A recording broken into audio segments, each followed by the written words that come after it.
আহা, ছোট বাচ্চাও তো মাকে বলে মা তুমি ঘুমাবা না, ছোট বাচ্চাও তো বাবাকে বলে বাবা তুমি ঘুমাবে না। আমরাও তো কোনোদিন বলি নাই মাওলাকে মাওলা সারাদিনের এত ব্যস্ততার পরে আপনি ঘুমাবেন না? মাওলা বলে না তুমি ঘুমাও, আমি জেগে আছি। ওই যে রাত 2টায় যদি তোমার পেশাব করতে হয় তো তোমার তো চোখ খুলতে হবে। আমি যদি ঘুমায় যাই বান্দা তোমার চোখ মেলে দিবে কে?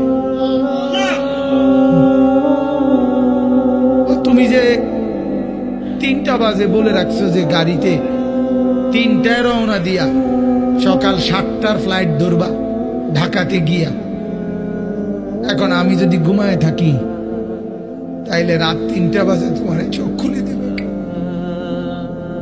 এই জন্য বান্দা আমি ঘুমাই না, আমি ঘুমাই না, তুমি ঘুমাও, আমি তোমাকে পাহারা দিই।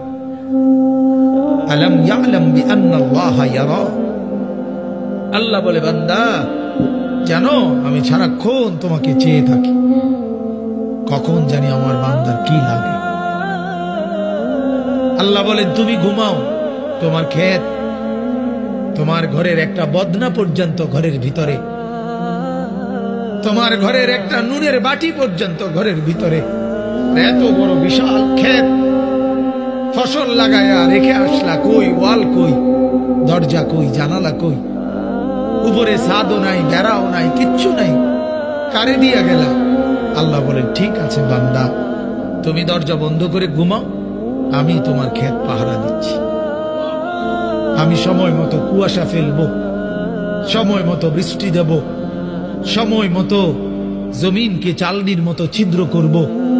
একদিন দেখবা তুমি সকালবেলা গিয়ে তোমার ছোট্ট দানার থেকে আমি আল্লাহ নতুন গাছ বের করব।